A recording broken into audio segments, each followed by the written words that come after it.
میں ڈالنے کو منع فرمایا گیا ہے.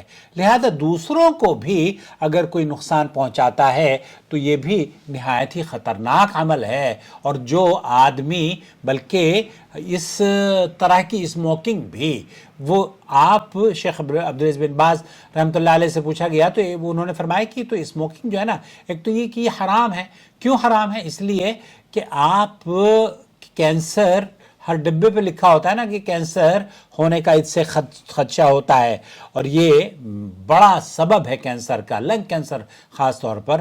اسی لیے اب جب آپ کو بھی ہو سکتا ہے تو جن کے پیٹ میں آپ پیسیو اسموکنگ کے ذریعے دھواں ڈال رہے ہیں تو وہ بھی غیر شعوری طور پر آپ کی وجہ سے اگر ان کو نقصان پہنچتا ہے تو آپ ہی دراصل گنہگار ہیں، کیونکہ آپ ہی نے ان کو ایک ایسی آزمائش میں ڈالا ہے جس سے کہ آپ اپنے آپ کو بھی بچا سکتے تھے اور دوسروں کو بھی بچانا چاہیے تھا. تو اس حرام کام سے اگر وہ لوگ مسلمان ہیں تو ان سے کہیں کہ توبہ کریں، اگر وہ غیر مسلم ہیں تو ان سے کہیں کہ بھئی آپ میں باہر جا کر پی لیں.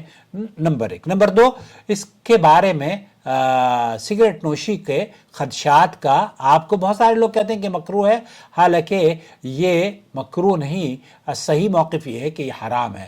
اب اللہ کے رسول صلی اللہ علیہ وسلم نے فرمایا ہے کہ جو شخص لہسن یا پیاز کھائے وہ ہماری مسجد کے قریب نہ بھٹکے جب تک کہ اس کی بدبو ختم نہ ہو جائے. یہ اللہ کے رسول صلی اللہ علیہ وسلم کی بخاری کی حدیث ہے.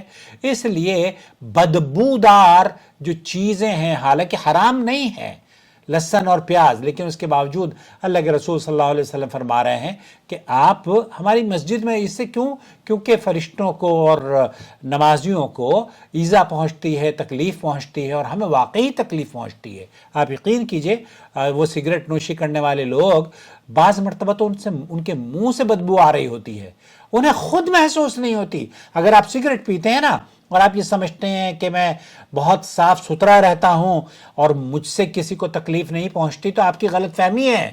آپ کو وہ جو اسموکنگ کی بدبو ہے نا وہ اسموکنگ آپ کو محسوس ہی نہیں ہوتی، بالکل ویسے ہی جیسے بھنگی ہوتا ہے نا معذرت کے ساتھ، وہ کوڑے میں کرکٹ میں یا پخانے کی جگہوں کو صاف کرتا ہے، آپ وہ نہیں کر سکتے لیکن اس کو بدبو نہیں آ رہی ہوتی ہے. تو یہ بدبو دوسروں کو آتی ہے. اس لیے اگر آپ سگریٹ پیتے ہیں پہلی بات تو یہ کہ آپ توبہ کریں. اگر آپ کو اللہ تعالیٰ توبہ کی توفیق دے دے تو اس ویڈیو کو میں سمجھوں گا کہ کم از کم ایک بہت بڑا کام ہو گیا ہے. اگر کوئی آدمی ویڈیو دیکھ کر میری سگریٹ نوشی سے توبہ کر لے اور مسلمانوں کو یا غیر مسلموں کو بھی اذیت دینے سے توبہ کر لے، کیونکہ کسی کو اذیت دینا مسلمان ہو یا غیر مسلم ہو حرام ہے، تو اگر آپ توبہ کر سکتے ہیں تو پلیز کمنٹس میں لکھیے گا کہ آپ نے توبہ کر لی ہے. نمبر 1. نمبر 2 یہ کہ یہ سگریٹ نوشی جائز نہیں ہے.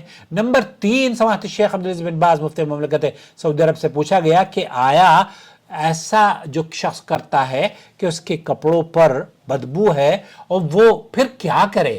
تو شیخ نے فرمایا کہ حکم اس کا یہ ہے کہ نماز تو ہو جاتی ہے لیکن آپ اس کا بہترین کوئی حل تلاش کرنے کی کوشش کریں کہ ایسی کوئی شرٹ رکھیں یا مسجد ہی میں کوئی ایسی شرٹ رکھ لیں جہاں پر آپ اسے اتار کر اسے پہن کر. ہمارے یہاں مصر میں کیا ہے، مصر میں دیکھا ہے کہ عورتیں وہاں کی چونکہ وہ اسکرٹ منی اسکرٹ وغیرہ پہنتی ہیں تو جب مسجد میں داخل ہوتی ہیں تو ان کے یہاں لنگیاں رکھی ہوتی ہیں.